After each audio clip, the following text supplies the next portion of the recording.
Усім доброго дня. З вами Олексій. Зараз вам покажу, як дуже швидко усунути свист печки Шкода Фабія 2. Ось бардачок.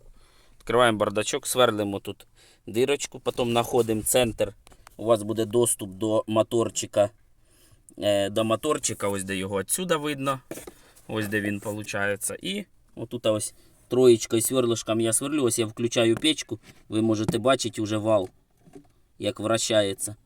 Зараз отуди заливаємо масло шприцом. І кінець історії. Якщо вдруг обратно появиться, то ще пару капель і обратно на год. Отак от можна ремонтувати. Це отверстие можна назад заклеїти. Ось де цієї пластмаска. Або, в принципі, якусь наклеїчку туди та й все. Це, в принципі, бардачок. Воно ні на що потім не впливає. Ось такою короночкою я зробив отверстие. Ось можете ще побачити, ось вал. Я включаю і ось де він вращається.